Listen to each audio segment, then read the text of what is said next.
Good evening दोस्तों, आप सभी का स्वागत है आपके और हमारे अपने यूट्यूब चैनल जीके अड्डा पर। तो दोस्तों, आज हम डिस्कस करेंगे सिंपल इंटरेस्ट यानी कि साधारण ब्याज के से रिलेटेड क्वेश्चंस के ऊपर कुछ इंपॉर्टेंट ट्रिक्स के बारे में। तो चलिए, वीडियो शुरू करने से पहले जिन दोस्तों ने हमारे इस चैनल को अभी तक सब्सक्राइब नहीं किया है वो कृपया चैनल को सब्सक्राइब करें और बेल आइकन को हिट करें, जिसकी वजह से आपको हमारी डेली अपडेटेड वीडियोज़ का नोटिफिकेशन मिलता रहे। तो चलिए, ज़्यादा समय व्यर्थ ना करते हुए चलते हैं अपने पहले क्वेश्चन की ओर। क्वेश्चन करने से पहले हम फॉर्मूलेज पर नज़र डाल लेते हैं। पहला है इंटरेस्ट यानी कि साधारण ब्याज। दोस्तों, पहले आपको मैं बता दूं साधारण ब्याज यानी कि सिंपल इंटरेस्ट होता क्या है। हम कह सकते हैं कि साधारण ब्याज वे ब्याज है जो केवल मूलधन पर एक ही दर से निश्चित समय के लिए लगाया जाता है।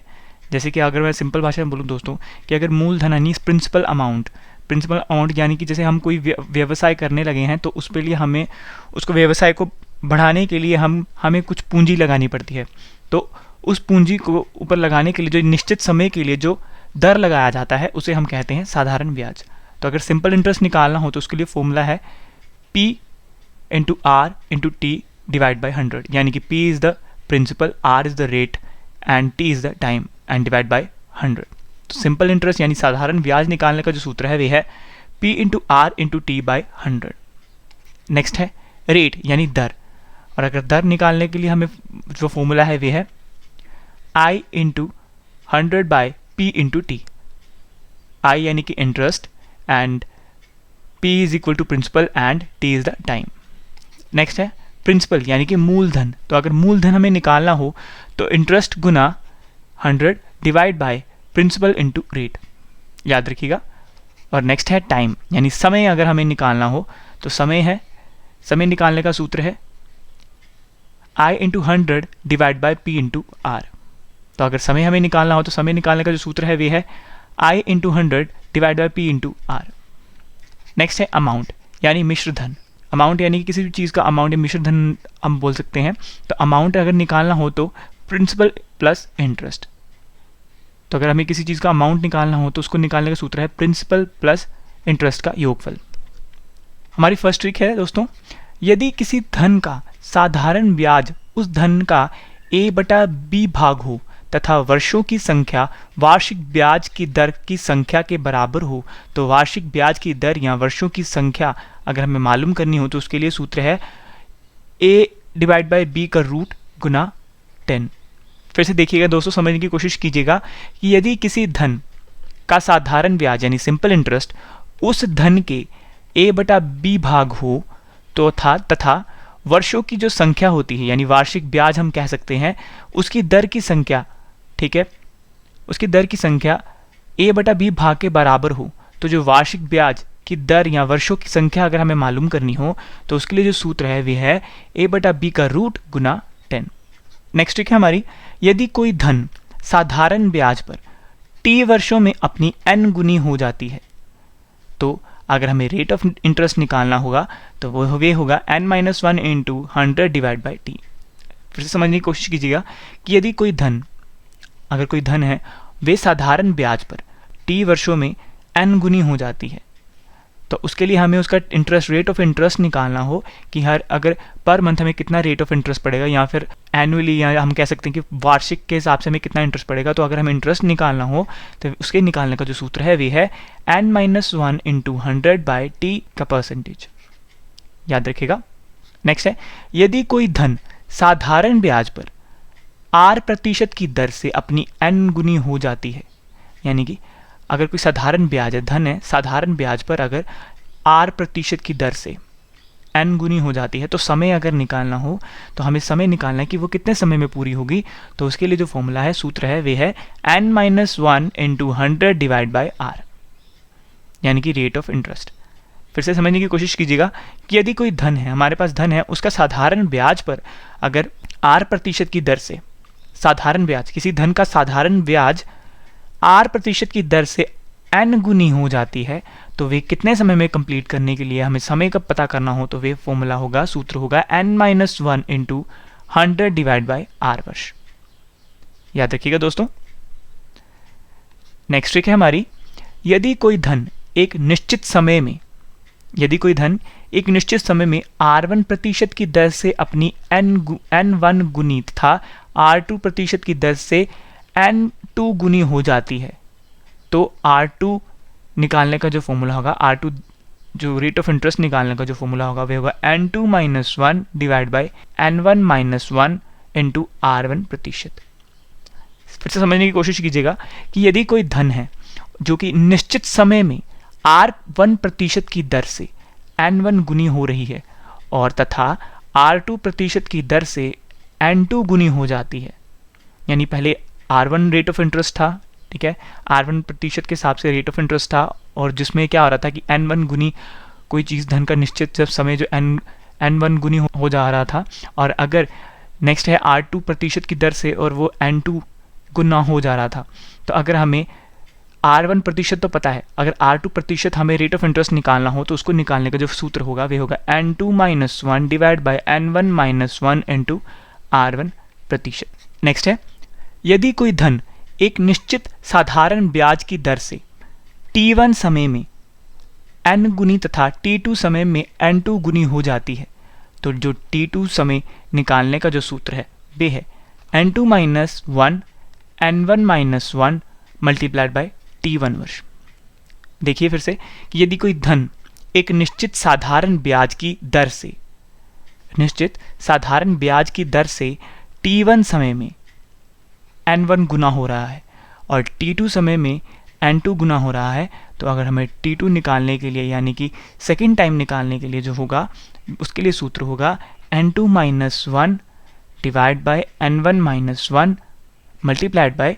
T1 वर्ष। नेक्स्ट ट्रिक है। ट्रिक शुरू करने से पहले जिन दोस्तों ने हमारे इस चैनल को अभी तक सब्सक्राइब नहीं किया है वो कृपया चैनल को सब्सक्राइब करें और वीडियो पसंद आती है तो लाइक एंड शेयर ज़रूर करें। नेक्स्ट है, किसी मूलधन यानी P प्रिंसिपल का एक निश्चित साधारण ब्याज की दर से T वर्ष में जो मेष धन होगा यानी कि अमाउंट होगा वे A1 रुपये हो जाता है, और यदि ब्याज की दर R प्रतिशत अधिक हो जाए तो नया जो मिश्र धन बनेगा यानी नया अमाउंट जो बनेगा वे निकालने का फॉर्मूला है A2 is equal to A1 plus principal multiplied by rate of interest multiplied by time by 100। फिर से समझने की कोशिश कीजिएगा कि किसी मूलधन पर यानी प्रिंसिपल का एक निश्चित साधारण ब्याज की दर जो होती है वे T वर्ष में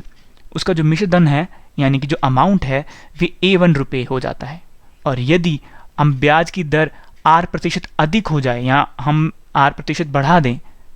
तो उसका जो नया धन बनेगा यानी कि नया अमाउंट बनेगा, अगर हमें नया अमाउंट बनाना हो तो या फिर नया अमाउंट निकालना हो तो उसके लिए जो फॉर्मूला है सूत्र है वे है A2 is equal to A1 plus P multiplied by R into T divide by 100। तो A1 यानी क्या है, A1 है जो पहला अमाउंट था और P प्रिंसिपल है, R रेट ऑफ इंटरेस्ट है एंड T है टाइम। नेक्स्ट ट्रिक है, यदि किसी धन पर कमर्श T1, T2 तथा T3 समय के लिए साधारण ब्याज की दर से कमर्श R1, R2 तथा R3 आदि हो तो, अगर फिर से देखिएगा दोस्तों, यदि किसी धन पर कमर्श T1, T2 एंड T3 यानी टाइम 1, टाइम 2, टाइम 3 समय के लिए साधारण ब्याज की जो दर होगी T1 के लिए R1 होगी, T2 के लिए R2 होगी एंड T3 के लिए R3 हो आदि हो, तो जो साधारण ब्याज निकालने का जो सिंपल इंटरेस्ट निकालने का जो फॉर्मूला होगा सूत्र होगा वे होगा R1 T1 plus R2 T2 plus R3 T3 plus so on divide by interest गुना 100। और जो अगर मूलधन में प्रिंसिपल अमाउंट निकालना हो तो उसके निकालने के सूत्र होगा, तो ये उल्टा हो जाएगा दोस्तों, उल्टा हो जाएगा, तो ये होगा interest into 100 divide bye R1 T1 plus R2 T2 plus R3 T3 plus and so on. Next है मिश्र धन, अगर अमाउंट हमें निकालना हो तो उसको निकालने का फॉर्मूला होगा प्रिंसिपल गुना 1 plus R1 T1 plus R2 T2 plus R3 T3 plus so on divide by 100। याद रखिएगा दोस्तों। नेक्स्ट ट्रिक है, यदि कोई धन साधारण ब्याज की दर से T1 वर्ष बाद A1 तथा T2 वर्ष बाद A2 हो जाता है, तो जो वे धन होगा जो उसका प्रिंसिपल अमाउंट होगा या प्रिंसिपल होगा वे निकालने का जो सूत्र है वे है A1 minus T1 divide by T2 minus T1 multiplied by A2 minus A1। देखिए फिर से, यदि कोई धन साधारण ब्याज की दर से T1 वर्ष बाद A1 होता है तथा T2 वर्ष बाद A2 हो जाता है, तो जो वे धन होगा उसका जो प्रिंसिपल अमाउंट या प्रिंसिपल होगा उसे निकालने का जो सूत्र होगा वो होगा amount 1 minus time 1 divide by जो time 2 divide by time 1 multiplied by amount जो सेकंड होगा उसमें से अमाउंट फर्स्ट को माइनस कर दिया जाएगा। नेक्स्ट ट्रिक है, यदि साधारण ब्याज का अंतर x रुपये हो तो जो प्रिंसिपल निकालने का सूत्र होगा वे होगा x गुना 100 डिवाइड बाय t गुना R1 तथा R2 के बीच का अंतर, यानी रेट ऑफ इंटरेस्ट जो 1 होगा उसके रेट ऑफ 2 और रेट ऑफ इंटरेस्ट 1 के बीच का जो अंतर होगा वो यहाँ पे फिल हो जाएगा, जिससे हम प्रिंसिपल निकाल पाएंगे। फिर से देखिएगा, यदि साधारण ब्याज का अंतर x रुपये हो तो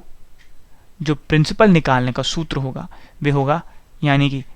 साधारण ब्याज का जो अंतर है वो तो x रुपये हो गया, यानी x हमने यहाँ पे पुट कर दिया, multiplied by 100 divide bye t Guna R1 तथा R2 के बीच का अंतर। नेक्स्ट है, और अगर हमें प्रिंसिपल निकालने का एक दूसरा सूत्र भी है, उसमें हम क्या करेंगे, यहाँ पे हमें टाइम दिया होगा और अगर हमें टाइम ना दिया जाए और रेट ऑफ इंटरेस्ट दे दिया जाए तो हम क्या करेंगे, हम t की जगह रेट ऑफ r इंटरेस्ट भी पुट कर सकते हैं। तो इससे क्या होगा, x Guna 100 divide bye rate of interest into T1 तथा T2 का अंतर, और जिससे हमें इतने रुपए हमें प्रिंसिपल निकल जाएगा। नेक्स्ट ट्रिक है, मूलधन प्रतिशत में कितना होता है, 100% में, साधारण ब्याज प्रतिशत कितना होता है, r गुना t प्रतिशत में, और मिश्रधन प्रतिशत में कितना होता है, 100% गुना r इंटू t प्रतिशत में। याद रखिएगा दोस्तों। नेक्स्ट ट्रिक है, यदि किसी वस्तु को x प्रतिशत के लाभ पर a रुपये में बेचा जाता है, यदि उसे y प्रतिशत लाभ पर बेचा जाए तो उसका जो विक्रय मूल्य होगा वे होगा a into 100 plus Y divide by 100 plus x रुपये। दोस्तों हमने पिछली वीडियो में भी ये क्वेश्चंस किए थे और इस वीडियो में क्योंकि सिंपल इंटरेस्ट में ऐसे क्वेश्चंस भी आ जाते हैं इसलिए हमने इस वीडियो में भी ये क्वेश्चंस डाले। देखिए फिर से कि किसी वस्तु को अगर x प्रतिशत के लाभ पर a रुपये में बेचा जाता है, यदि उसे y प्रतिशत लाभ पर बेचा जाए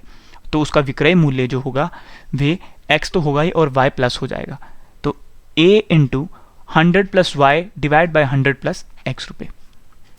नेक्स्ट है, इसी तरह से किसी वस्तु को अगर x प्रतिशत की हानि पर a रुपये में बेचा जाए, यहाँ पे लाभ हो रहा था और यहाँ पे हानि हो रही है, तो हानि में रुपये में बेचा जाए, a रुपये में बेचा जाता है, यहाँ पे हानि हो रही है, यदि उसे y प्रतिशत के लाभ पर बेचा जाए तो जो उसका विक्रय मूल्य होगा वे होगा, हम उसमें से x रुपये की जो हानि होगी वो माइनस कर देंगे, जिससे हमें विक्रय मूल्य का पता लग जाएगा। देखिए a रुपये में बेचा जा रहा है गुना 100 plus Y divide by 100 minus x रुपये। नेक्स्ट है, किसी वस्तु को x प्रतिशत के हानि पर a रुपये में बेचा जाता है, यदि उसे y प्रतिशत हानि पर बेचा जाए तो जो उसका विक्रय मूल्य होगा। दोस्तों यहाँ पे देखिए दोनों साइड ही हानि हो रही है, तो हमें बहुत ही इस क्वेश्चन में हमें नुकसान देखने को मिलेगा, तो उसको निकालने का जो होगा सूत्र होगा, इसमें क्या होगा कि x तो माइनस हो ही रहा है, y भी माइनस हो जाएगा, तो क्या होगा a गुना 100 minus Y divide by 100 minus x रुपये। नेक्स्ट ट्रिक है रूल ऑफ फ्रैक्शंस के ऊपर। पहली ट्रिक है, अब किसी वस्तु को अगर a कोई वस्तु है जिसे हम x रुपये में खरीद कर b को R1 प्रतिशत के लाभ पर दे देता है तथा b उसे c को R2 प्रतिशत के लाभ पर दे देता है, यदि c के लिए इसका लागत मूल्य जो होगा y रुपये है, तो जो उसको फायदा होगा वे होगा x गुना 1 प्लस R1 डिवाइड बाय 100 गुना 1 plus R2 is equal to y। फिर से देखने की कोशिश कीजिएगा दोस्तों कि अगर कोई वस्तु है जिसने a ने x रुपये में खरीद कर b को R1 प्रतिशत के लाभ पर दे देता है और वही b c को R2 प्रतिशत के लाभ पर दे देता है और c के लिए इसका लागत y रुपये है, तो अगर हमें c के लिए वह y रुपये जो लागत मूल्य है वो निकालना हो तो उसके लिए जो फॉर्मूला है वे है x मल्टीप्लाइड बाय, यानी x यानी वो खरीद मूल्य जो a ने खरीद कर लिया है b को दिया, और 1 प्लस R1 यानी कि जो b ने खरीद कर a का जो रेट ऑफ इंटरेस्ट लाभ हो रहा था वो प्लस डिवाइड बाय 100 गुना 1 प्लस R2 यानी कि R2 यानी जो दूसरा रेट ऑफ इंटरेस्ट पड़ रहा है c को b से लेने के बाद, तो इसको मिला के हमारे पास जो लागत मूल्य आएगा वो हमें पता चल जाएगा कि सी को जो चीज़ दी गई है वो कितने लागत मूल्य में दी गई है। नेक्स्ट है, ए किसी वस्तु को x रुपए में खरीद कर बी को R1% लाभ पर दे देता है और बी उसे सी को R2% की हानि पर दे देता है। यदि सी के लिए इसका लागत मूल्य y रुपए हो तो अब यहाँ पर भी सी का लागत मूल्य निकालना है, पर यहाँ पे क्वेश्चन चेंज हो गया है दोस्तों। यहाँ पे हो गया है कि अगर ए किसी वस्तु को खरीद कर बी को देता है जिसमें उससे R1% के लाभ पर लाभ हो रहा है और बी उसे सी को दे रहा है जिसपे उसके R2% के ऊपर हानि हो रही है। तो इस पे क्या होगा, x multiplied by 1 plus R1 divide by 100 multiply 1 plus R2 divide by 100, तो जिससे हमें लागत मूल्य पता चल जाएगा। नेक्स्ट लास्ट ट्रिक हमारी क्रय मूल्य जो होता है वह होता है विक्रय मूल्य का अंतर डिवाइड बाय लाभ प्रतिशत का अंतर गुना 100। और दूसरा क्रय मूल्य निकालने का जो सूत्र है वह है विक्रय मूल्य का अंतर डिवाइड बाय लाभ प्रतिशत प्लस हानि प्रतिशत गुना 100। नेक्स्ट, क्रय मूल्य विक्रय मूल्य का जो अंतर है इसमें से हम हानि प्रतिशत के अंतर के साथ गुना 100 करके भी निकाल सकते हैं। और अंकित मूल्य यानी कि जो हम किसी चीज़ का खुद मूल्य डालते हैं वे अंकित मूल्य है। बचत का अंतर यानी जिससे हमें बचत हो रही है, कितनी बचत हो रही है, वे बचत डिवाइड बाय प्रतिशत बटा का अंतर, यानी कितने बटे पर कितनी प्रतिशत की अमाउंट जो होती है डिवाइड हो रही है गुना 100 कर लें तो हमें अंकित मूल्य का पता चल जाएगा। तो दोस्तों आज हमने डिस्कस किया सिंपल इंटरेस्ट टॉपिक से रिलेटेड क्वेश्चंस की कुछ इंपॉर्टेंट ट्रिक्स के बारे में। तो दोस्तों जिन दोस्तों ने हमारे इस चैनल को अभी तक सब्सक्राइब नहीं किया है वो कृपया चैनल को सब्सक्राइब करें और बेल आइकन को हिट करें, जिसकी वजह से आपको हमारी डेली अपडेटेड वीडियोस का नोटिफिकेशन मिलता रहे। तो दोस्तों आज के लिए इतना ही, अब मिलेंगे नेक्स्ट वीडियो में, तब तक के लिए जय हिंद जय भारत।